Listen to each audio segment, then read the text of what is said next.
What's happening, everybody? Welcome back to yet another edition of Movie Buffed. I'm here with this handsome Adonis to my left. We got Mr. Daniel Nigerian. He is known as the BTS content director. Yeah, sure. Is that a fair title? That is fair. That is a fair title. What's up, my man?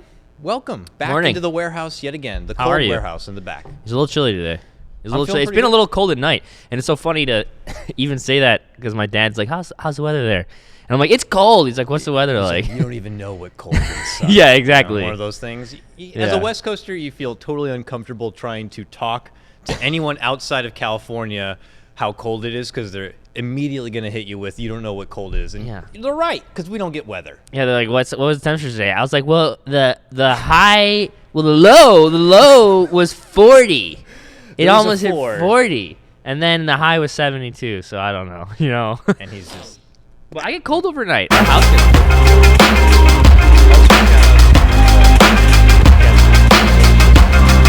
Hi, Kevin.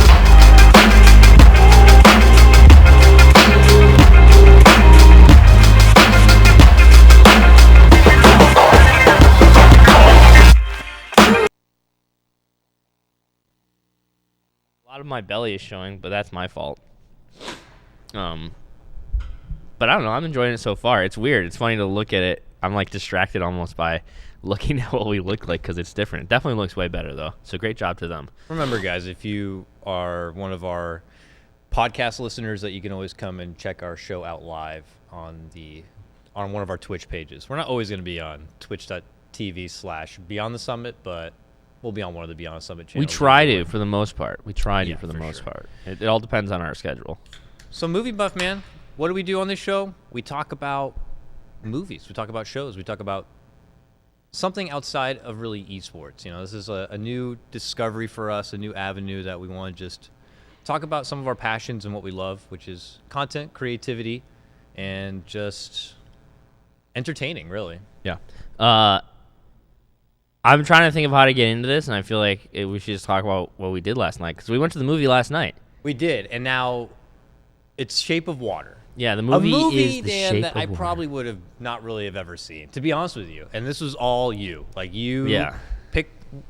Now, on our previous episode of Movie Buffed, go check it out. We watched an excellent classic, Mortal Kombat, Yeah. for video game fans out there. An excellent, wonderful movie and adventure to revisit, so check out that episode. But we like to usually alternate between doing something of old and then something of new. So when I proposed the idea, like, hey, I don't know of anything super interesting to me, and now I feel guilty saying that, super interesting to me Yeah, in the you theaters literally right said now. there's nothing good in the theaters I think right I now. just had my eyes on Black Panther, which is happening like next week, Yeah. and I didn't really pay too much mind. And now I feel terrible about it because Dan comes forward and he's like, let's do Shape of Water on this day, and let's do it. So that day happened to be last night.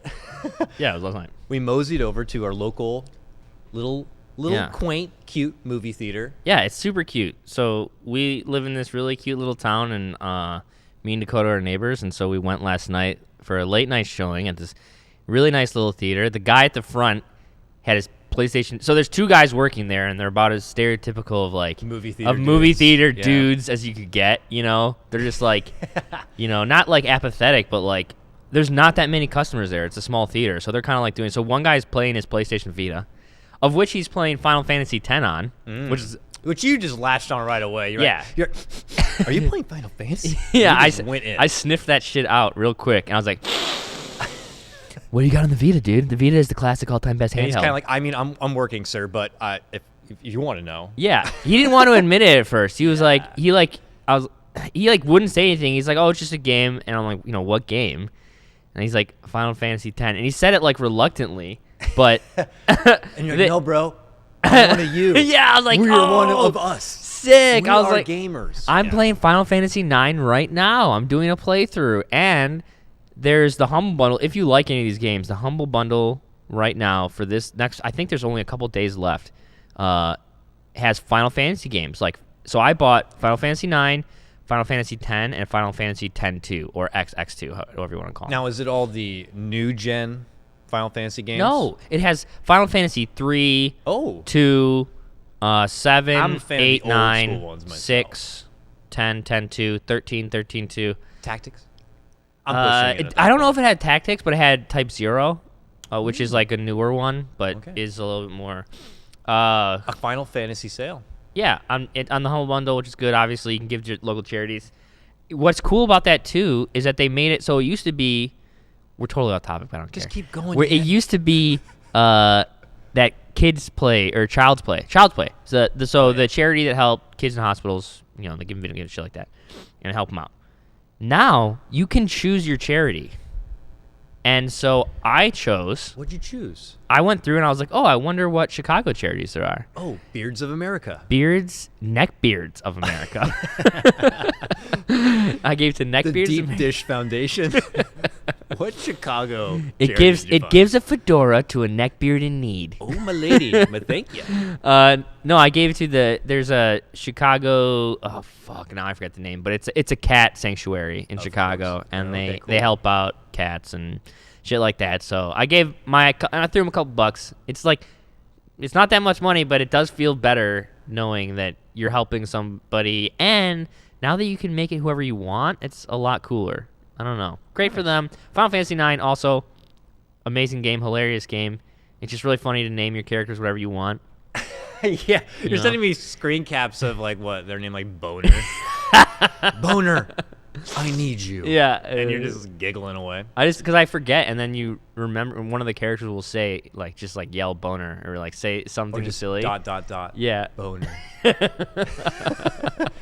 And you're like, Ares just died, bro. And then the rest of my characters are named after my cats and my girlfriend, and then that's it. One day you'll find someone. Are you a character namer, by the way, in those kind of games, or do you even play I am. in any kind of name? Because I was talking to Danica, and she's like, I don't ever name my characters. I keep them all the default. the defaults. Yeah.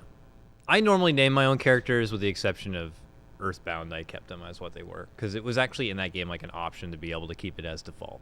But sometimes I'll name them usually. Yeah, it's always like Me and my cats. posse of friends. Yeah. My Mormon crew we rolled with at the time, played video games, never touched girls. We watched Shape of Water. And, The Shape of Water. This movie had fishes touching girls, let me tell you, and girls touching girls. Man. Where do we begin? I think So- we need to watch the trailer because we gotta get That's a that great way mind to start. shift. First, we gotta look at this awesome creation by our own Danica here, who does our social media. She is the best. I saw this and I just was mortified right now. It's funny now that I know what that scene is. It's even funnier too, because she's saying "fuck That- you." Yeah. Oh, you're right. She's saying "fuck you." What's So that's the me fuck you smiling and say? saying And I'm "fuck like, you." Dan, what are you doing? Don't say that. Hey, Don't do that, Dan. hey, over there. This is going to be a lot of fun to talk about. I'm excited. Let's go ahead and check out the trailer for Shape of Water. If I told you about her, the princess without voice, what would I say?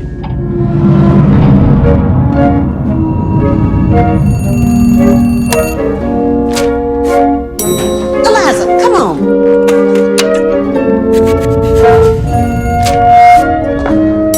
Eliza, hurry.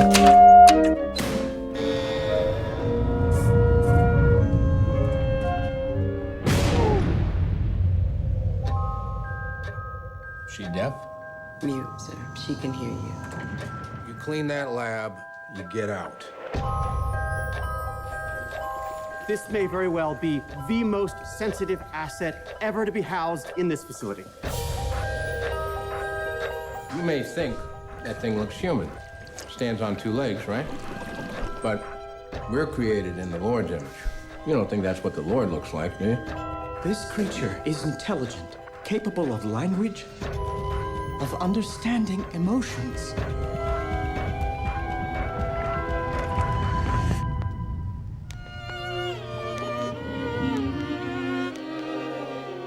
When he looks at me, he doesn't know how That scene I am incomplete. was the He sees me as I am. J'avoue, je n'ai bavé pas vous, mon amour.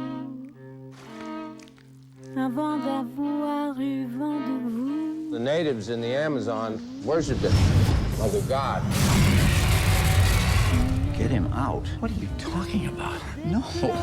You need to take it apart, learn how it works. Dansant la I don't want an intricate, beautiful thing destroyed. We can do nothing. I'm sorry. Don't do this, Eliza. What is she saying? Don't do this. Oh, God, it's not even human.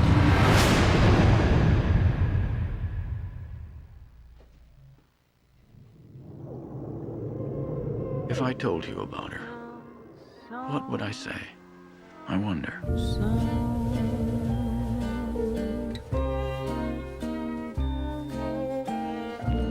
Woo! Del Toro's latest picture, Shape of Water here. I want to take a moment. I see the trailer now because an important thing I want to talk about, and with the trailer and with you.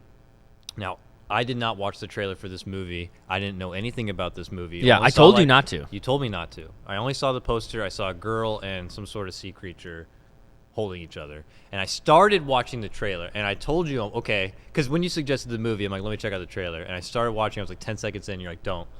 Spoilers, and you're like giving me a bunch of shit. So I'm like, fine, whatever. I'll stop. I'm going to go into this movie not knowing anything. Yeah. After watching that trailer, I am super happy you told me not to watch the trailer. And I think there is a thing going on where some of these movies are a bit too telling with their trailers.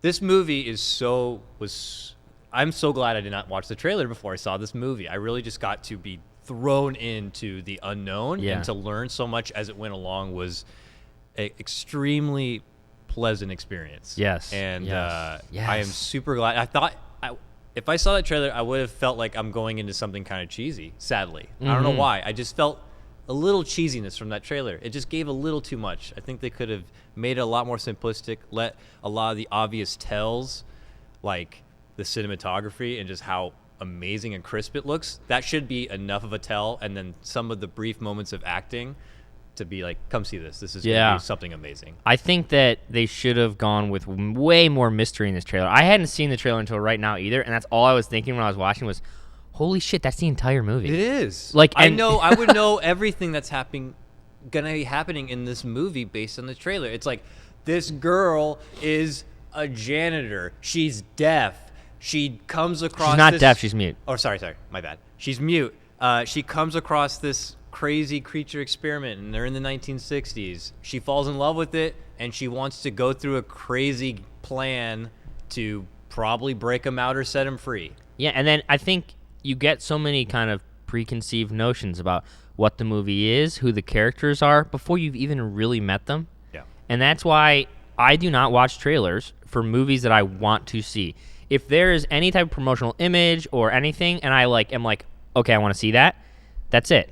I stop reading articles about it. I stop looking at any video about it. I turn deaf ears. If you've ever been with me in a theater, which you have, I go to a little bit of extreme where I literally cover my ears and my eyes, and I sit in a little ball in the trailers that I don't want, which is like obnoxious. I wish there was a way to just. I'm gonna start putting like earplugs or something to not watch trailers, because I don't know what the fix is, because obviously the studios want to get these movies out there. Hey, a movie's coming out, but you don't want to just do a poster only, so you got to make these super teaser trailers. It's got to be more of a mystery, which they used to have. Old classic films would be just much more discreet, and they would let the actors and the basic plot and how it looked just kind of sell it. But anyways, we're diving into this movie. No trailer. What is the very first thing that hits you in the nuts and you're like, whoa, this movie's going to be something cool? What's the first thing that hits you? The opening scene. You want to talk about the opening scene? I mean, that's a strong opener. Yeah. Well, yes. First, by the way, obviously, if you're coming into this podcast, you have not seen the movie, you're going to be hit with some spoilers. Yeah, there's a major spoiler warning. We're going to get into everything of this, so just beware. The movie starts, and I mean, I was shocked as well. So it starts with her morning routine, and we meet Eliza, who is played by Sherry Hawkins. Wait. Now, I am terrible with names, so I have it right here. It is Sally Hawkins. Sally Hawkins plays Eliza, who I've never seen in anything else before this. She's a British actor. I looked her up last night because I didn't either. She's a British actress. She's most well known for a movie called Happy Go Lucky, which is a rom-com that she did when she was younger that was very successful in the UK. She's done a couple other things. She was in, most recently, the new Godzilla. That's, I think, where more American audiences might remember her. So she is starting her daily routine, and we don't know that she's mute or what's going on with her. She's just not talking. And they first have this super magical intro title sequence with the voiceover narration, and they're going through what we find out later. It looks like it's all underwater, but it's actually her apartment underwater, and it's just, dramatized intro. Very David Fincher, but super magical. And I think that's the key word for this movie is magic. Yep. The whole movie was dripping in this, like, I don't even want to call it aesthetic because that's like a lesser word than it deserves, but this dreamlike state of like beauty and wonder and old Hollywood and Pleasantville as well, Yeah. because it's 60s and everything is very crisp and clean, and it's very got that nostalgic. look. Yeah. Very nostalgic. Like it is. So it's set in. I just want to set the scene a little bit before we get into the that one scene. But so it's set in the height of the Cold War, and Russia and the United States are competing viciously for science, which is cool. First to the moon. Yeah. They had just sent a man into the moon, and so this is Eliza works at a research facility in Baltimore where they're doing some crazy shit to try to beat the Russians. Yeah, so that's the research facility. That's Look at the that. doctor. I mean, the whole thing, and it's very, in my opinion, it is not overdone in the set design or production design in any way. It's very effortless in how it is both over the top and that nothing like this really exists and it's all from this imagination, but grounded in that it feels very much like this world exists and these things happen. Everything is wet in this movie. Everything is blue and green or teal, to say the line from the movie. And everything is indoors. Mostly. as well. Mostly No- everything is indoors. It not feels a lot like of you're in a cage. outside, It feels like you're in a yeah. cage. Like you're in an aquarium. And like the whole thing is just lit like you're underwater. I don't want to talk a little lighting yet, but okay. Movie is amazing. Opening scene, you're getting into her daily routine, and then whoop, she's naked, and boom, boobs, which is always really cool. Me and Dakota are giggling our asses off. Yep. And then she just starts going at it in the water. She takes a bath, and it's just. And we're all like, we share a similar day routine here, it looks like. So, you just But even learn- the sound design in that scene is sick. Yeah. There's like artistry in There is. her- The egg timer. She's got like her routine, and it's all going with like the rhythm of her life, the rhythm Yeah. of her work day. Yeah. And when you find out that, she's a mute, maybe she's more in tune with those kind of senses. She's just kind of making it a part of Oh, I didn't think about that, her but that's life, very I interesting. guess. But yeah, it's just like, I guess it's got that Del Toro factor, which you see a lot more now. I didn't watch too many Del Toro films. I know he does like Hellboy, Yep. Pan's Labyrinth, Yep. and such like that. But a trending theme of his is you might see something very nice, and then he's gonna slap you with reality, Yeah. real quick. And Really it's gonna quick. come in a bunch of weird ways. And this one, it's like she's a human, she's a normal woman, and she's gonna find pleasure. Yeah. and and that's well, just how also it that is. she's alone and that And she's alone. this Yeah. is also she's not like mundane, but she's so regularly patterned in her day. Wake up, make your eggs, take a bath, masturbate, eat your eggs, go next door to see the neighbor, make sure he's eaten, go to work. She works the overnight shift. Yep. So she's on like a bizarro world schedule. She sleeps during the day and she's up all night, which is, I think, a really interesting choice as well, because what it allows Del Toro to do is like anytime she's inside. So we have every time they're in the facility, or even most of the scenes outside of it, if you're indoors, are very blue and green, like I said. So very aquatic. And then all these scenes where she's traveling to and from work or happens to be outside or near the outdoors, the sun is rising or setting because of her work schedule. Yeah. So it's like a really smart way of allowing those golden hour moments where you can have the characters just like slathered in this beautiful light and these have opportunities for really cool scenes very naturally. It doesn't feel out of place because that's literally her day schedule. Yeah. Is like to be go to work at night. Very ominous feeling, but she seems to, at the time, be taking it in stride or being very happy-go-lucky about it with her day because, she gets to meet up with her neighbor, who I will get into in a moment, but they start watching, like, show tunes and stuff like that. Yeah. Like, I think the first scene is the classic Bojangles stairs tap dancing scene, which I'm very familiar with Shirley Temple. And they start a tap scene together there on the chairs. So, like, they sit down now, and by the way, Richard Jenkins is playing the neighbor, and I love him to death. He's so good. Like, it's so funny because now whenever I see him, though, I just think of like Step Brothers as the dad, and I just laugh like so much. So He's I had very to funny. like break through that image a bit. His comedy in this is movie, really but good. He brings so much heart to so much of what he does. I loved him in this. I loved everyone in this, but they clearly have this very cutesy kind of relationship. They're both alone. He speaks for her. At that point, you're learning that she's a mute, as she's talking to him, or signing to him, rather.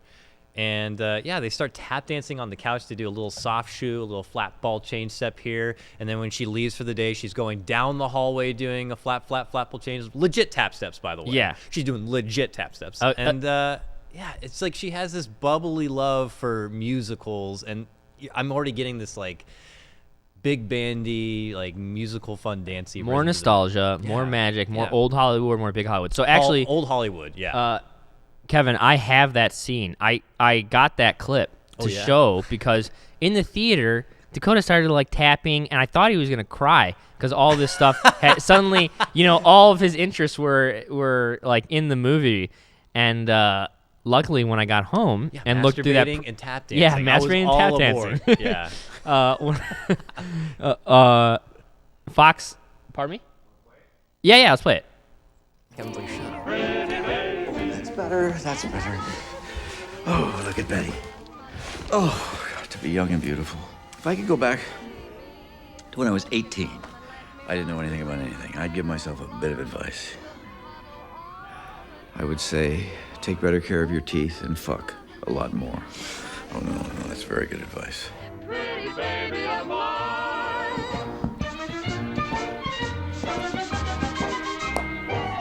Pretty baby of mine.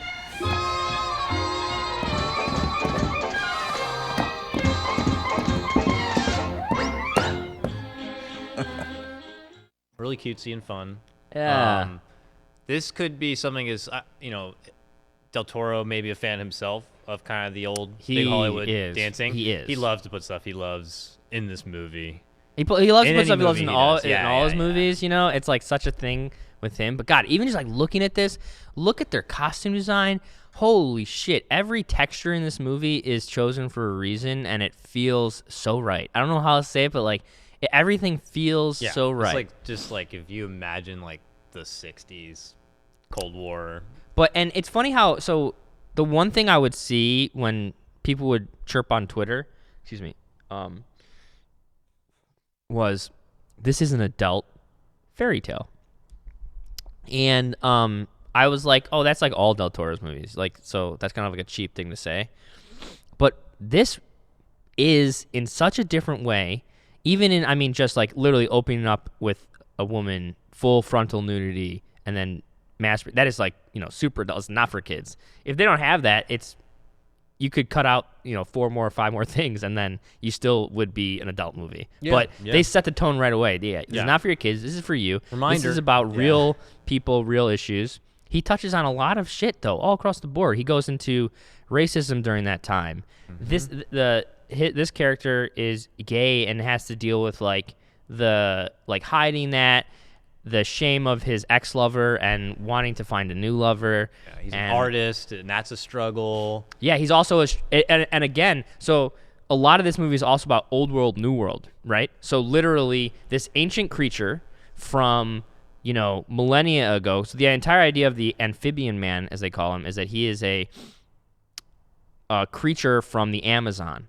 this ancient old creature, and then he's brought into the science facility, which is trying to move towards the future. Okay, so they're in the present, but they are focused on the future, and you have a creature from the past. And then this guy is a painter. He's an artist, but he's a painter. And photography has come into advertising, and now he lost his job because they'd rather have a photographer take a picture than him. So it's, again, the past and the present and the future all very kind of like competing with each other and at that crossroads. This movie is about the crossroads of that time period, which I think was really interesting. There's so much. It's so crazy when you start thinking about this movie and you start thinking about the choices you make, and everything is so deliberate and thoughtful and ties together in such a really cool way.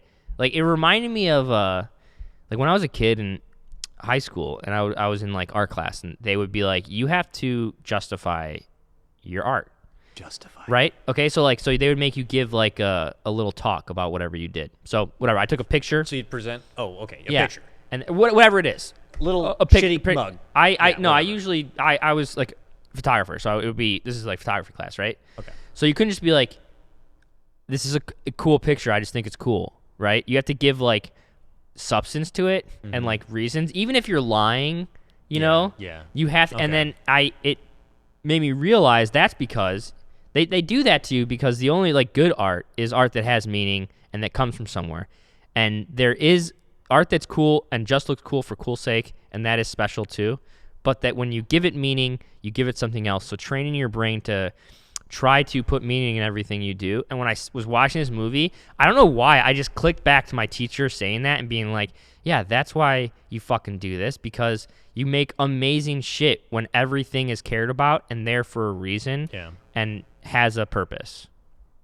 That was a long, really weird rant about a high school art class, but No, it makes a lot of sense. Let's talk a moment about now she goes off through her workday, let's say, and she's a cleaning lady, but she's got a comrade, a friend, and I think she deserves a little bit of love and attention right now. Zelda, played by Octavia Spencer. Yeah. She's in a lot of stuff. You know Sassy her. lady. Yeah. You know a her. lot of fun right away. I mean, she has to fill that dynamic where, you know, her friend is a mute, so she's got to be all of the noise pollution. But that's pretty why much. she's the perfect friend But for her, she right? she fills that spot so well. It's just such a treat. She's very endearing. She cares for her. She's helping That's her Octavia get punched right in there. and punched out. That's them. That's them together. So they're both janitors together. A wonderful team, a wonderful dynamic between the both of them. You feel right away they care a lot for each other. They look out for each other. You know, strong, faithful woman. Yeah, and it's interesting because so much of this movie is about isolation. Okay, she's a mute, so she's isolated because she can't communicate directly. She also sees herself as different and kind of an outcast of the world, and as she says it, imperfect or incomplete. Which is, when you hear somebody call themselves incomplete, breaks your heart. And that scene, like we talked about you saw it during the trailer, it is a hard scene to watch. Yeah, it's hard to even get into the performance of Sally Hawkins. I mean, right away when you learn that she's going to be playing a mute. Now, I didn't know much about the movie. I don't know if she's going to be just starring the movie as a mute and then somehow she's able to talk. Egg. No, she's a mute the whole movie. I will know Egg Both now forever. Like stars can't speak in this movie. Yeah, like that is ridiculous. That's not entirely true, by the way, but we'll talk about that scene later. Yeah, but just for her to be able to. It's just unparalleled to be able to watch that movie the whole way through, and you just kind of almost forget she can't speak. Yeah. Because she is conveying her emotions so perfectly It's well. crazy. It's crazy. It's absolutely ridiculous. She should be burned because it's witchcraft. It is ridiculous. I can't, like, everyone in this movie, especially her, like, make me question, like, how could I even act like a human being? You could never even be in the same room with her. How could you act next to her? She's so fucking good. So that she has like this one extremely memorable, powerful scene where she's talking with Jenkins, you know, her neighbor, pleading with him on why she wants to keep this creature alive, why she wants to save him, and you're just entranced because she's giving a monologue in sign with subtitles, and you're still not even just kind of taken out of it from those two. You're just still in it with her. And I also think they did a good job of, and I feel like this was on purpose, Del Toro chooses a lot of the time not to tell you what she's saying or to have the other characters say it, so that you are focused on her face and not reading subtitles. Yeah. That is like a huge, huge thing that could have been easily overlooked, but he makes you sure that you're looking into her eyes and not at the subtitles, which just happens all the time in movies. You get distracted. But I just want to really quickly talk about the isolation thing again because I think it's important. Mm-hmm. Because every character that she connects with is isolated in their own world. Yep. Yeah. And from the rest of the world. So, Amphibian Man, I mean, he's literally a creature, and he is in a tank, and he can't speak, and he's not human, and she connects with him. The neighbor, completely isolated, lost his job, lost his boyfriend, can't find a new boyfriend, has nobody, no family. I don't know why this fucking delicious 0-calorie monster is making me burpy. Yeah, I just drank it a little too quick. Nice. And the Zelda, and Zelda, I didn't think about it really at first, but she's isolated too because she works the overnight shift. She doesn't have any friends. She goes home to her husband, who's super neglectful, and she complains about it all the time. Yeah. And as you later meet, and he's a piece of shit. I mean, He's a you also shitbag. just kind of learn that of that time, of that generation, like that's also just how it was too. Like, Yeah. Well, she the man accepts was it, the yeah. man of the house, and woman, get the door. Woman, make me food. Oh, yeah, it was Shut the terrible. fuck up, woman. I'm gonna have sex with you now. Like essentially, it was just that's just how it was. And they kept to that. The scientist. So the other scientist in this movie is actually a Russian spy. We learn. Yeah. And he is isolated too because he is a Russian in the United States, pretending to be something he isn't, and he even his friends aren't really his friends, right? Because I mean, they try to fucking kill him later, but they connect as well. So literally every character that she has any Even type the of bad connection guy, with too. is Yeah. so totally isolated. It's crazy. The bad guy's totally isolated too, right? Well, he has. They have their own weird thing. And He has a has weird- the weirdest thing going on too. Yeah, should we talk about the bad guy? I don't know. we're- So I guess we can get to that because we covered Zelda a bit and their dynamic, and then they're going through their day to day in this movie, and then everything changes once Mr. Amphibian Man happens to roll through the door along with Michael Shannon. Michael Shannon, that's his Who name. I was just is? gonna look at it. Yeah. I'll admit, like I don't really know what else he was in or from before coming into this movie. He's in a lot of shit. I'm sure he's in a lot of shit I mean, because he's Zod. good. First off, Zod. He plays Zod in Superman. Oh, That's like what he's probably most mainstream popular known for. okay. But I feel like he's literally this character in like Oh my. a bunch of other movies. I mean, the dude is menacing. oh yeah, he plays bad guy with the drawl. Like that's his fucking He plays story. a really good bad guy, Dan. Like, Yeah. this guy was menacing. I can't even let's recount some of the craziest scenes. I mean, the one where he has just her, and he's talking about. So, are you totally mute, or do you make noises at all? Oh, it's so He's like, gross. I bet I can make you make some noises. Yeah. Oh my it's God, so I was gross. uncomfortable. in He's my like chair. turned on by her being a mute and like is basically saying, "I want to rape you, Man. and I will make you scream." Like, and it's so gross. So he also has there's a scene where he's like pissing all over the.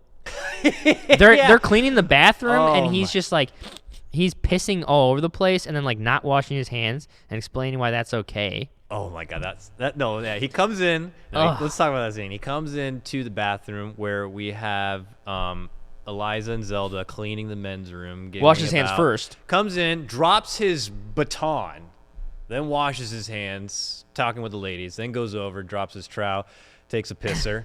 As he's talking to him, just starts whizzing to the side a bit, and then when he finishes up, he doesn't wash his hands. But he goes out of his way to explain that. You don't wash your hands before and after. That's like a sign of weakness. Yeah, you or do one something or like the that. other, and it says a lot about a man. But you know what's interesting later is they have a little callback to that, and so he goes home to his like literally picture perfect family, beautiful blonde wife, little chubby boy with red hair, little cute girl. Can we talk about that when she pulled out the titty, by the way? Oh, it was great. Because that was an MVP was another scene, boob. by the way. Cadillac. It just. Oh my God, that scene caught me off guard. Yeah. Del Toro is just amazing at Yeah. that. Just His hello. mind. Anyways, go on. Picture But perfect family. Yeah, so it's picture. It's like super like 60s. You know, the kid's like, Dad, when we get older, will we have rocket packs? And he's like, this is America, son. We're gonna have rocket packs. You bet it. That's the future. And like, they're like, you know, bye, Dad, together and waving and like running off. It is so Americana and like Rockwell in its like character. It's like literally like Del Toro is thinking about the images on advertisements that he saw when he was young about American families, and that is that family. He walked in, he was man of the house. Like, as he came in, they were like, Dad's home. They go Yeah. in. The mom is like, got his food. The kid takes the food, hands it to his dad, like right in front of him, and is like, Dad, I can't wait to tell you about some bullshit I did or whatever. Please approve of this, And then she says, wash your hands really good and then come upstairs. As if she knows, or it's been a case where he doesn't wash his hands are gross, or like he pisses on them or whatever. He mentioned something about the pussy finger, Dan, so I don't know if that was something to do with it too. Well, yeah, like, he talked about it at one point. He says a lot of crazy. I got my trigger finger, my pussy finger, and my, what is the other one? He's got my thumb. He's like, I got my thumb, my trigger finger, and my pussy finger. Yeah, We're good. yeah. And it's like, oh, dude. Okay, so after, by the way, you know what I realized is that he gets those fingers bitten off after he pisses on them and doesn't wash his hands.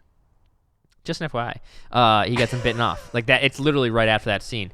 And so he gets his hands part of his fingers bitten off, and it's like brutal, but then they start to get infected because he's not taking care of them correctly. Oh, it's so and they smell, and they're constantly talking about how they smell, and it's making you gag. And there's this one scene in the car, and he's looking at his hand, and it's like black, and he just like, and you know he's gonna do it, right? And this is so Del Toro, where he's like shows you, he has a setup, and he's like, I'm here gonna you do go. it. 5 seconds. Yeah, I'm gonna you do can it. look away Yeah. or not, but it's happening. In 5 Yeah. seconds, that shit you think might not happen is going to happen. Look away for it, and we're like, Yeah, dude, all of us, it was so funny. It's me, Andrew, and Dakota in the theater, and we all know. And it happens like 4 times in the movie where he sets up, like, I warns you, I'm going to do something fucked up. There's Del Toro, the beautiful man. Looks, oh, God, I'm in love with that guy. Nabe Ghoul, his Yeah. brother, Gabe. Gabe's Spanish brother. And then he just squeezes his thumb, and it's like, and it's like all this disgusting pus shit comes out, and you're like, No. oh God, oh God, oh man, the character itself is ridiculous and over the top, and I like how he gave him, a lot of times they give like cop characters like they smoke cigarettes, right, or they do, but he has hard candy. Oh yeah. And he's always going through hard candy, like that's his only vice. He's so strong and head fast about being like a perfect person and a like very above water perfect person, to use a term that kind of fits here. That he only allows himself to eat hard candy. But I want to say though, because this is probably gonna be the only time we would acknowledge this person at this point, was his higher up, the General Hoyt, played by Nick Searcy, which we don't get to see too much of, but now this guy, I have to give him credit because he had the challenge of having to one up the most cynical looking man in the movie. Asshole and out asshole. How do you out asshole a guy who's like doing all this shit to his fingers, blasting his wife at home, he's torturing the creature. There's like a very vivid like torturing scene of him and the creature where you just like, okay, I hate this man. Yeah, it's Good job. horrible. It's actually I hate horrible. Him. Yeah, it's terrible. So you're like, okay, I hate this man to death. How are you going to get somebody to make him look weak now? Yeah. And I don't think that this guy gets enough credit because he does get one good scene right near the very end where he almost fires up the villain to take it to the next level when he's threatening him like, well, we can't have that. When he's like, where is he? Where's the creature? And he's essentially like, he's in the wind somewhere. He's like, well, that's not right.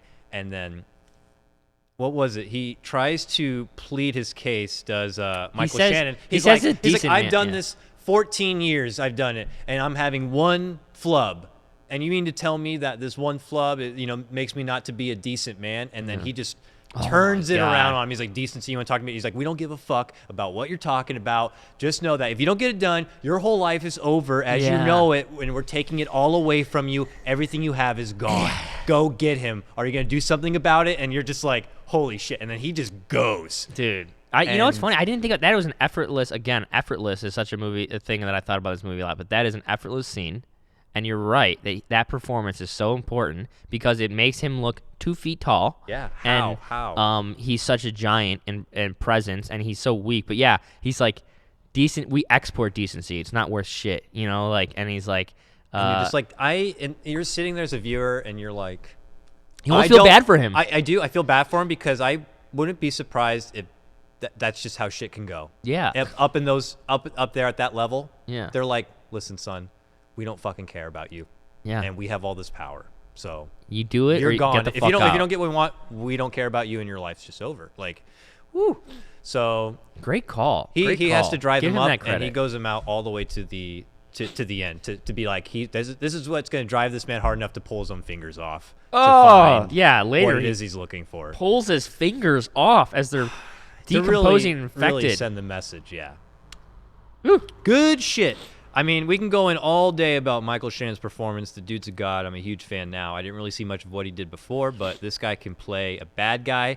I don't know if he's always been typecasted as this kind of a role. I'd love to see him play a polar opposite kind of position, but I also don't because he plays this so damn good. There's one movie where he is protecting a little kid, and he plays a good guy. And gosh, great movie, very bizarre movie, really strange setup. It's like about it's about a little kid, and it's like the future, and there's like a cult commune, and the kid is like blessed. Kevin, if you could look this up, I'm struggling, but It's a Michael Shannon movie with a kid, apparently. It's a Michael Shannon Young with a kid, and then Ones. he Young what? Ones? Huh? Young Ones? Young Ones, he says. I don't think it's Young Ones. He looks like a cowboy almost. Whatever.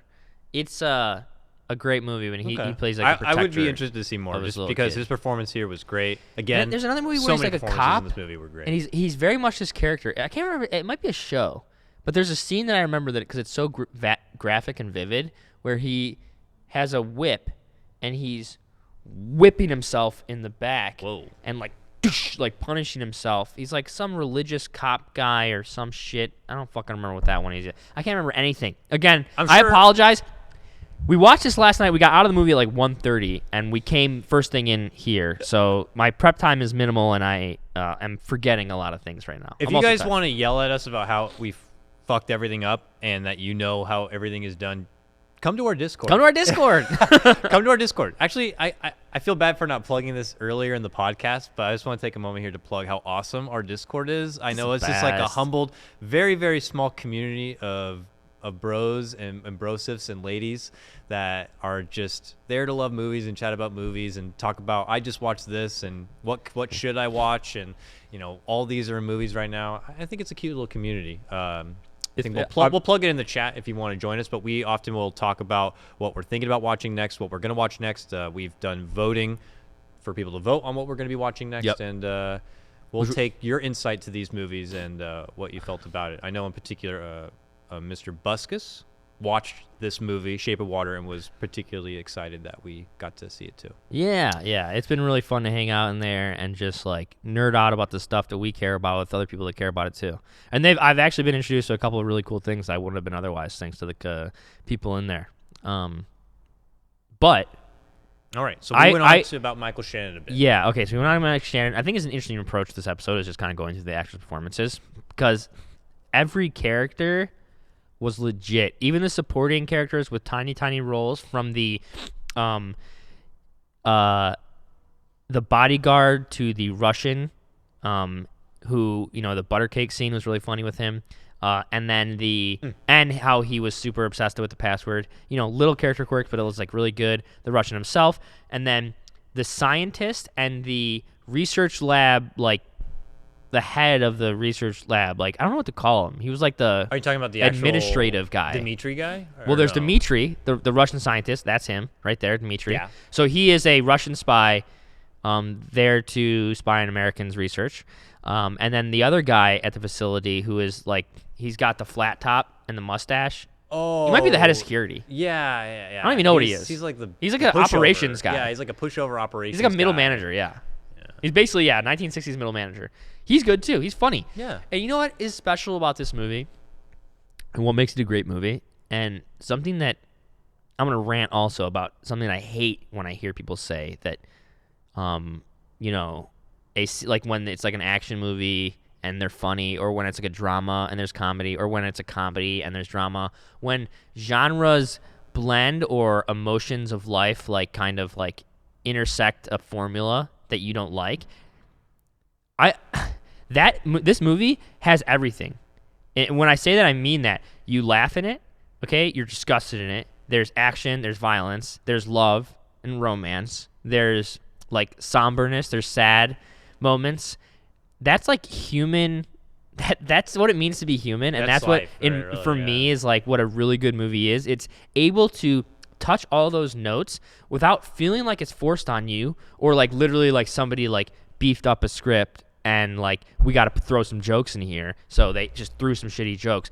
Everything in this, every emotion it touched on and even pointed at felt so authentic and well placed and well balanced. I just can't. I don't know how you can do that. It's such a delicate thing to do, and they do it so well in this movie. But I fucking hate when people get mad at people for trying to do this incorrectly. And I mean, I'll call out people when it's done like wrong or bad or whatever. But I'm happy they're trying, because that's what it means to be human. It's not about, oh, this is like a sad movie, so you're gonna be sad the entire time. You know, like you should have a range of emotions. Yeah, like, absolutely. And they do that in this so easily. Like it's just.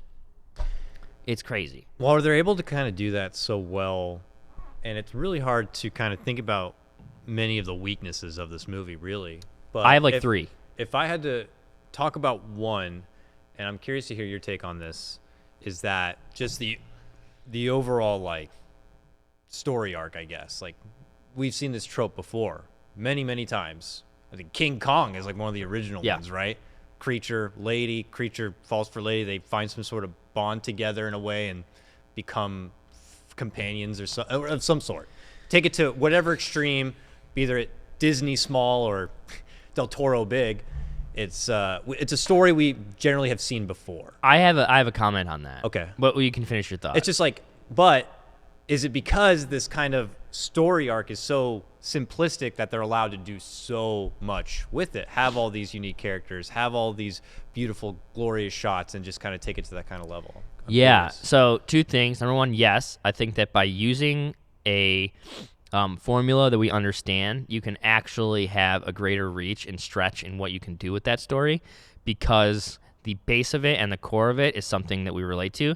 That is why movie scripts are all so formulaic, and that the act structure is, okay, you have an inciting incident, and then you have the first act, and you go in the second act, and then there's the revise, and then there's the rise and the fall, and then there's, and it's 110 pages, and it's literally like scientific how these scripts, if you go read Hollywood scripts, a comedy is like 95 to 110 pages. A drama is 110 to 140 pages. Like it is a formula. Mm-hmm. Doing that allows you to do other things, because if you can't get the audience into that, you can't touch on any of this other shit. But also, what I think Del Toro is doing this, and what I've actually read him saying he's doing this, is what the concept from this came from is, and this is where it's different from all those other stories. This is a Beauty and the Beast story. Yep. Right? Mm-hmm. But where the beast never changes. That is the important difference in this story. In King Kong, it dies, and they also never fuck. In Beauty and the Beast, it becomes a handsome prince. The Princess and the Frog becomes a prince. All these fairy tales where it's a creature. Splash. I didn't remember that movie that well. Splash, she's a mermaid, and then she becomes a human.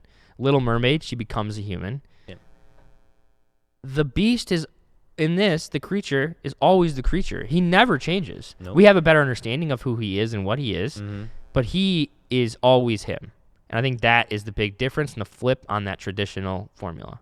And I gotta say, a fun thing that I happened to catch a clip of, and I believe this was part of a Jimmy Kimmel interview with Del Toro, is because he was acknowledging a lot like this is clearly the creature from the Black Lagoon. Yeah. And Del Toro's like, yeah, I was a fan of those films. He had watched them when he was 6 years old, and he actually was a fan of the creature himself. So when the end of the movie comes around and they end up killing off the creature, he had always wanted to hope that there'd be a way for the creature to actually come out on top at the end or have a nice, pleasant ending. So he had knew since age 6 that he had wanted to write a story about the creature of the Black Lagoon coming out with a positive ending. That's so this sick. was like a fragment in the eye of a 6-year-old Del Toro, man. since way back then. God, he has a traveling exhibit called like Del Toro's Monsters or something like that. Oh, wow. And he has because he has a crazy collection. I bet of, his like- movies, there's a museum worth of just crazy creatures and imaginations of the mind. Yeah, so it's all like props and things from his movies, as well as stuff he's collected from old Hollywood. Because obviously, I mean, you've seen his movie, he's obsessed with like old Hollywood, especially old horror and monster movies. Yeah. And he's got a ridiculous library and full of it. Now it's on tour. You can see it. It was just in, I think the most recent place was like Minnesota it was in, but it was in LA at MoMA for a while. I think there's a couple of things I want to touch on. So you were saying things you didn't like about this movie. I was saying that because you made great points about how they're able to hit that spectrum of emotions throughout the whole movie, and they just do such a good service. Like, look in at that front. that picture. That is the first time I've seen an animal die on film that I was like, this is. Oh yeah. This is actually. Whoa. I'm not upset. It's kind of funny and it's kind of brutal. It's crazy, and it's right? also a little scary. And it's I don't know. That's so rare for me. I was like first, really taken aback. That's Del Toro. Like boom, suddenly like you're. Oh, the everything's creatures- perfect. Everything's normal. Great, Yeah. and then boom, suddenly the cat's head was bitten off. Yeah, just a reminder, he's a monster. Reminder, he's a monster. He doesn't know what he's doing, but he could be hungry and just eat something. Yeah, So. but then later he learns he's not supposed to eat the cat. So Killing he animals hangs in out. Hollywood and getting away with it is Yeah. probably one of the hardest things you could do. Especially a cat, dude. Killing kids and killing animals is probably one of the hardest things you could do, I imagine, to put into a film and get away with it. Yeah. Well, because it's either seen, people use it as a cheap trick a lot of times to make you cry, or to make you feel a certain way towards a character, whether you love him or hate him, whatever. And this, But unmercifully yeah, just this kill is and not put about down. that. He didn't later, Dan, touch the cat's empty head No. spot and it healed and grew No, a new head. no. It just never came back. Just another cat came forward and the guy's like, oh, you got lucky. yeah, no. And what's funny is also, the cat's owner is like, well, you fucked up. You know, you shouldn't have fucked with the sea monster. He's not pissed. But I think you also realize later that he takes in a ton of strays. Yeah. They kind of make a point in a scene after that. They don't. You see cats bouncing around his apartment, the whole thing. yeah. But then later, the scene after, there's like 6, and you're like, okay, this guy is just like a shit ton of cats that just come in and out. And so One unfortunate cat just came to the bad end of our friend here. okay, I want to do. There's 3 things I want to do, because we wanted to kind of keep us around an hour. I want to talk about the things I didn't like. Okay. I want to then go through the Oscar nominations, because guess what, guys? Shape of Water, the most Oscar nominations out of any movie this year with 13. 13. Amazing. Del Toro. Fuck yeah, dude. What's great, I mean, this movie was released, if the release schedule is strange. They put it out to make sure it was ready for award seasons in select theaters. Yeah. Then it had an official release, but a limited official release, December 22nd. And then as it's gained popularity, gained like more attention, gotten more awards, everybody, word of mouthing it as well, which I hope, we can help do a little bit of. Now it's like in so many theaters, and it's a lot easier to see, which is great because it deserves Now, that. why is it that has to be? Is it they don't know how good it is, so they make the choice to make it limited? Is it a budget thing that they don't have enough to be able to put it out everywhere? It's a lot. Like, some people will do it as a marketing thing because they want a more organic. They feel like the movie will. It's like a bet, right? You feel like this movie will get better traction if it's not competing right away with everybody, and instead it is slow dripping, word of mouthing, especially because award season. Then you get like actual media attention that is like free media basically, and then you can naturally grow to theaters also because theaters are not going to want to, theaters have to pay to put their movie in. And if you do a nationwide release, all these theaters put the movie in, and it doesn't do well in the opening weekend, they're all going to pull it. And then it's just not going to be a fucking thing. So this is a slow burn strategy of release tied in with scheduling around the awards season to get it in. But there's tons of different reasons to do that. A lot of times, like the most natural one is, they don't have the marketing budget to get attention. A lot of theaters don't pick it up. It only is in a couple of theaters, whether they're art house theater or the movie itself is paying to be in that theater to get people in the seats and get people talking about it. But with this one, I think it was much more strategic. Okay, things I didn't like in this movie. There's like 3, 2 off the top of my head that I'm gonna talk about that I think are, they stood out because, and it's so nitpicky because this movie is so good. But these are things. Number 1. She has literally no motivation to approach the creature. It's true. And it goes from A to Z 0 to She's 60. just like mega curious. She's just like, it's not just like, what is that? It's I want you to be my best friend. Yeah, there's From no, like moment one. It's like now that you mention it, there was no like I'm even scared or I'm even nervous. No. Or I saw him and Yeah. nothing. She's No. just stone cold. I'm a mute, therefore I accept all things of life. I like you, fish man. Here's an egg. Yeah, they really did kind of break down that wall awfully fast, and you're just like, all right, we're moving on. And I think, sometimes I think that's best. And I think here, I'm definitely not going to fucking question Del Toro. But it's better to just get into it, like you said, and just like, screw it, action. Like they always say in any type of like writing class, it's like get to the action as fast as you can. Yeah. And so we need to get to the relationship. So skip the part where she is scared and doesn't know what to do and slowly gets in. No, she's interested. She's open she has an open mind, open heart, and she wants to meet this guy. Because normal logic, you'd see probably a crazy creature come into a cage like that. You'd probably assume that he must have killed a bunch of things. Yeah. Because he's got crazy fangs and sharp claws, and everyone's, got him in such lockdown. The first thing she sees is that he bit off the fingers of that guy. Yeah. So After I'm just she gonna go in scared there him. and feed him eggs. Yeah, so I'm just going to feed him eggs and play him music and whatever. But I can forgive it because I want them to have a relationship. Just, I that's want them to have a movie relationship. magic in old Hollywood. Yeah. Sometimes, and clearly God, look at the lighting. idea The of lighting in the this movie. movie is so crazy. everything is so perfect. It's so unbelievable. Her hair, everything looks good. The colors, the lighting. There's so many the bathtub scene. What a magic scene when they fill the entire room with water and they dance underwater in the bathtub. You think that's a magic scene? How about when she, for a moment, seems like she's about to talk and then cuts into the musical performance with all the right. fucking sea creature? Should we talk? Yeah, let's talk about that. Okay, What? this is like the craziest thing, and it is comical, and it's almost, if it was, somebody else in somebody else's hand and they were doing this, you might be like, why the fuck did you do that? You almost just like ruined this movie for me. But Del Toro masterfully is able to take us from she's struggling to communicate an idea to him that she loves him, and that he'll never be able to know how much she loves him, into literally first we dip in and he dips the lighting and we isolate her again, okay? And now suddenly we realize this isn't exactly where we were. It's almost like a theater show where like in a play. It felt like that. Yeah. It felt like a play. Boom, you enter the mind of the character, you know?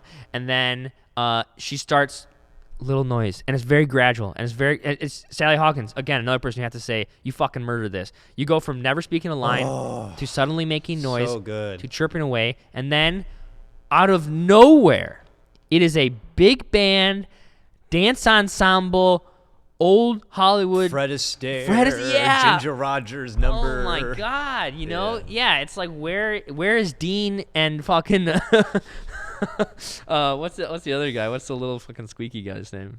Who's Dean Martin's best friend? I don't know. Jerry Lewis. Yeah. It was like, yeah.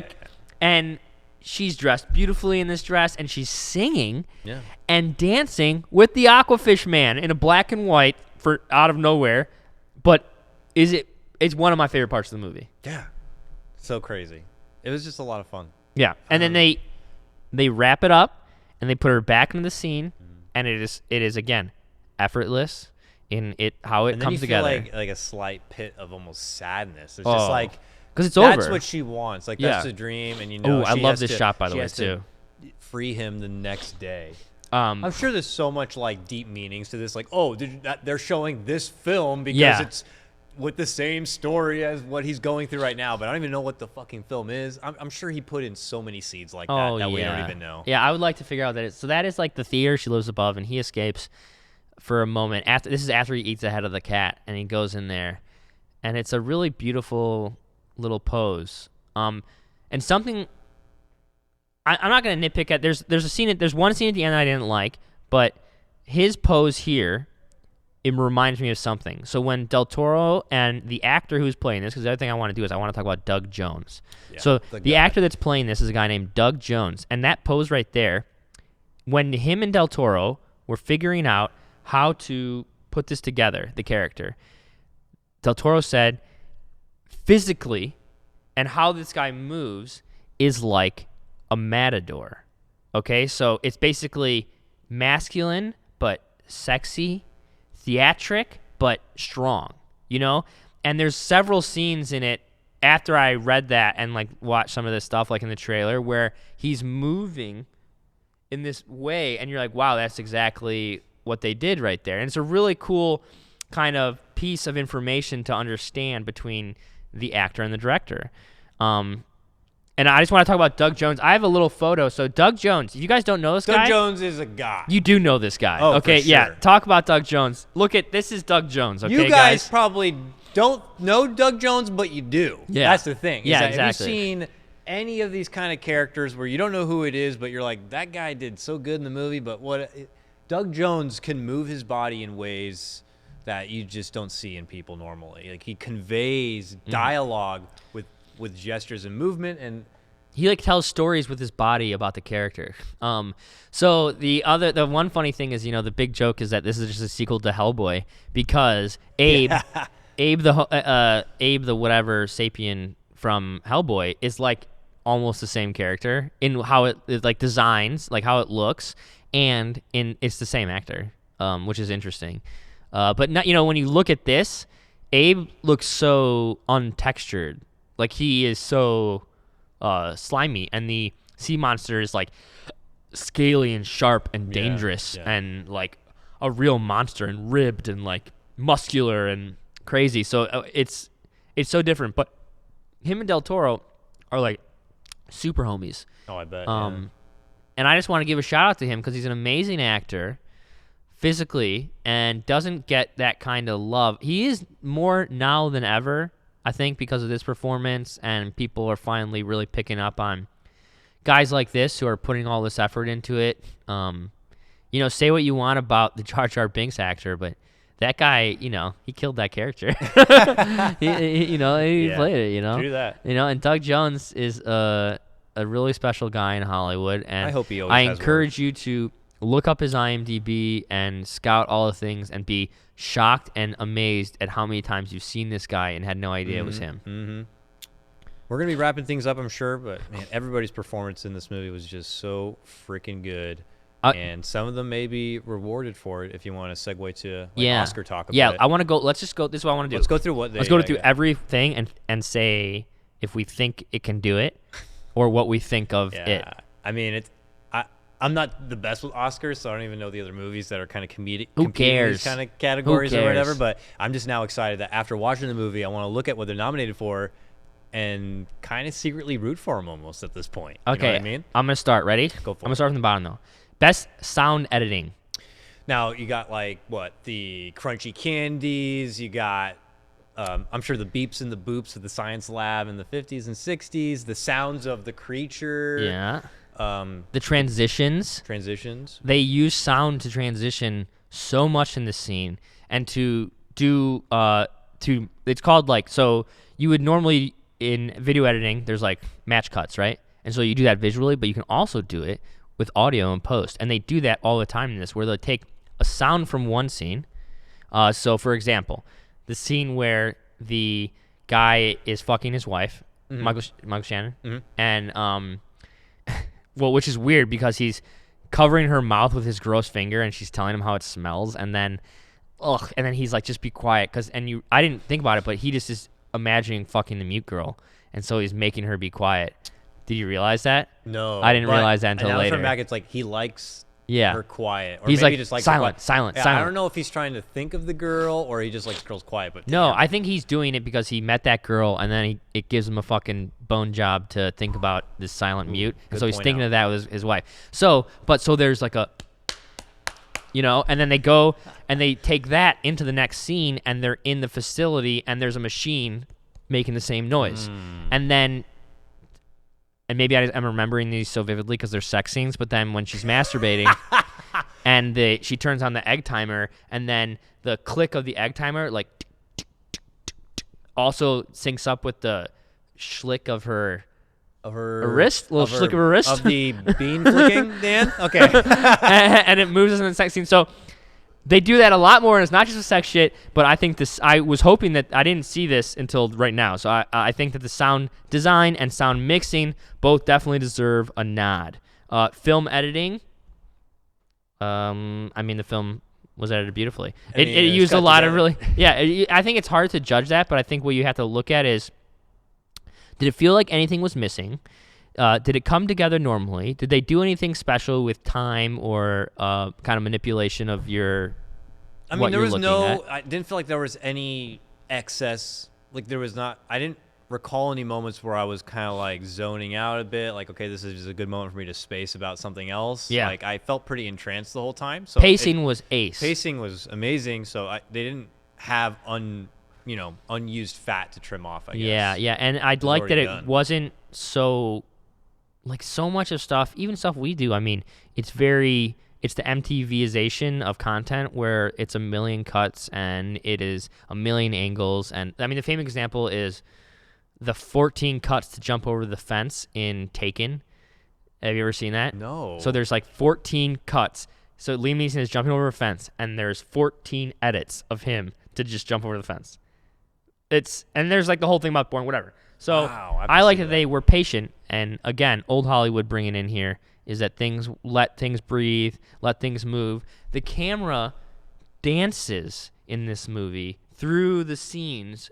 It's very flowy in how it does it, and so they don't rely on all these different angles and crazy shit going on. It whimsically moves you around, and that lends itself in the edit. Costume design, production design, I'm going to group these together. Holy shit. I mean- Again, I already talked about the wardrobes. The costumes are fucking super authentic looking, super thoughtful, beautiful textures, beautiful colors. The creature looks good. Apparently, it took them about 3 or 4 years of time to come up with this kind of creature. 1 year of it being designed, and Because he wanted a guy in a suit. yeah, it had a lot of cool. I don't know what part of it was the suit. You know, when he would get either excited or have regeneration abilities, all these blue lights would come The on. and glowing stuff. So Yeah, guys, he's a magic fish, by the way. Magic Fish Man looked really cool. So if that's part of the costume design, And I will say this, what a huge takeaway for me and what it taps into the production design is Guillermo del Toro needs to direct a BioShock movie. Okay?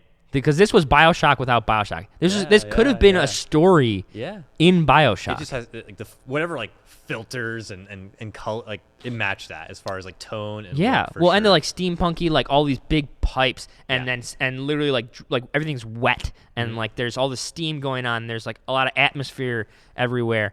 It felt like this could have been ripped out of the BioShock universe or placed into it, and that I would love for him to touch that. It would be what a dream for. I mean, have you played BioShock? No, I haven't. Kevin, have you played BioShock? Yeah. It's amazing. Am I right, Kevin? One of my favorite single player games. Yeah, it's fucking unbelievable, and the art design and aesthetic of it is fucking incredible. Yeah, I believe it. Best cinematography.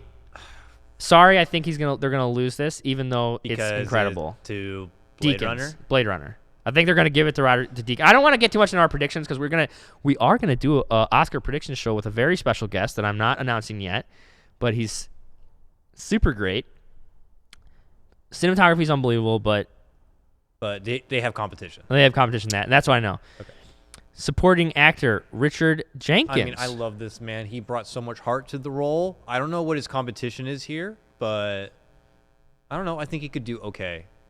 Yeah, I don't even want to think about the competition. I guess I want to just like I'd have to see the help give their competition. props. Like, yeah, I Jenkins. felt like he did great. He brought a lot of heart. Again, you're filling a role where your other half is a mute, so you got to lift all that extra weight with you to convey for them, to convey yourself. He is the other half to that. Probably the most powerful scene in the movie with her, and he's wanting to leave, and she's like forcing him back. Yeah. I love. I mean, I Heart love him. is a I thought great he was word. good, but I don't know if he would take that category or not. It would depend on who else is in it. It's a hard one. Supporting role.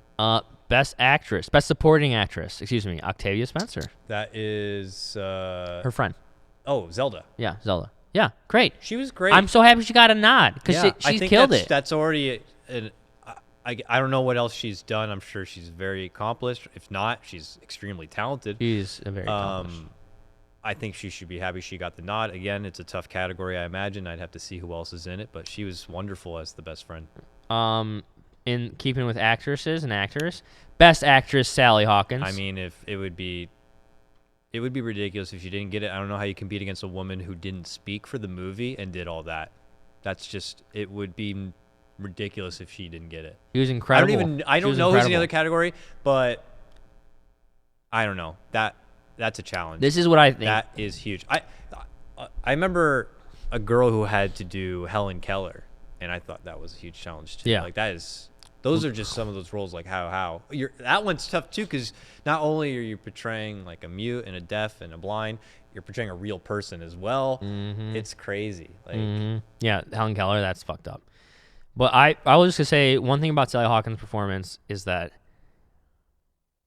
after seeing this, I was so blown away by her that I looked up her movies, not just to see what she was in, but because I want to watch more movies with her and just see her act, because this was so good. So I'm going to go back and watch other movies of hers because I just am so impressed by her. Because I hadn't seen her before this. Best original screenplay, Guillermo del Toro. I mean, now this is where I have our time, because I'm like, original and the whole story of girl sees creature in need, saves her, blah. Like, that's a original? story. This is a screenplay, right? Okay, yeah. Right. So that's where I'm like, I don't know where I'm judging this right think now. about you have to think about a couple things with the screenplay. Number one, structure. How is it structured? Is it traditionally structured? Is it a different type of structure? This is very traditional. How is the dialogue? Is it authentic or is it representative of it? And how does he lay out the characters, introduce people? I think it is something. This is a screenplay that people should really look at and study if you're trying to get into writing, because it's super solid. It's just super solid, very tight. No, like you said, no excess fat in the edit. Yeah, there's not excess things being said or shown or talked about or scenes that even feel like weird. There are powerful scenes in this movie, which when you think about, didn't feel like it had a whole lot of dialogue. One that's coming to my mind is when the neighbor Jenkins comes back to the pie shop after he has to leave the lady, and then he gets that hit of reality or everyone gets hit of reality of like, this is the generation, when he's sitting there with the lad and they're having a good time, and then a black couple comes in to the shop and the dude just like flips. And he's like, everything's reserved, you gotta get your food and you gotta get out. And you're just like, whoa. And at that same scene as well, Jenkins is like casually makes a move on the guy, and the dude's like, what the hell are you doing? And you get hit hard with the old times there. Yeah, it does not. And it doesn't take a lot of dialogue. There's not a lot of back and forth about it. It's just like, that was said, the message was made. There's no exposition either. Yeah. And in a movie that is as far out as this, where they could have been like really getting into some dumb shit, he doesn't. He lets the movie speak for itself, and he lets the visuals speak for themselves. And I will mention, Andrew felt that there were some holes in the. Andrew is our director of photography here. He joined us in the movie. last night. That the Michael Shannon stuff, that storyline with his family and the fingers, he felt like there was something missing, and it might have been left on the editing room floor. I don't know. It definitely did feel like maybe we missed part of that, and it could have been cut. I would have loved to find the original screenplay and read it, though. Okay. Original music score. The music in this movie is fucking gorgeous. It's great. It is, like, it's interesting because I want to, I'm really excited for my parents to watch this movie, even though it'll be awkward talking about the masturbation scene, because the music and the dancing and the subject itself is just so fucking beautiful. Everything about it was really great done. And then the biggest, best director, best picture.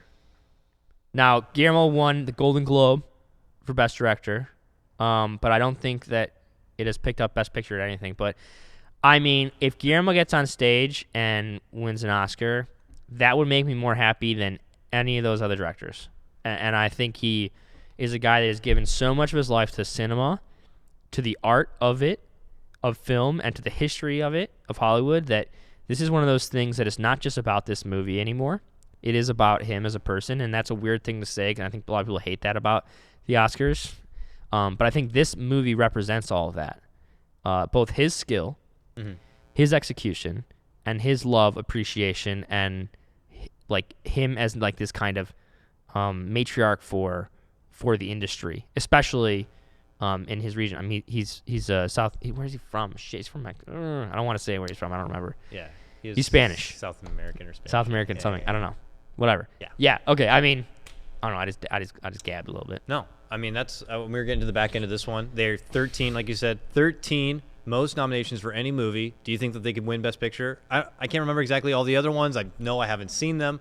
This feels like a really great and complete movie. It's got so much going for it, from the cinematography to the actors to the sound to the costume design to all that stuff, that I imagine it's got to be a front runner. It's going to win a lot of awards, but it's one of those weird things where it also could not. It could win like 2, weirdly. But I think it deserves everything it got. Like I said, I'm so happy, because I hadn't actually seen these right now, that they got a Best Supporting Actor, a Best Supporting Actress, and a Best Actress, because all the supporting cast is unbelievable in this movie. Every character is done so well. Yeah.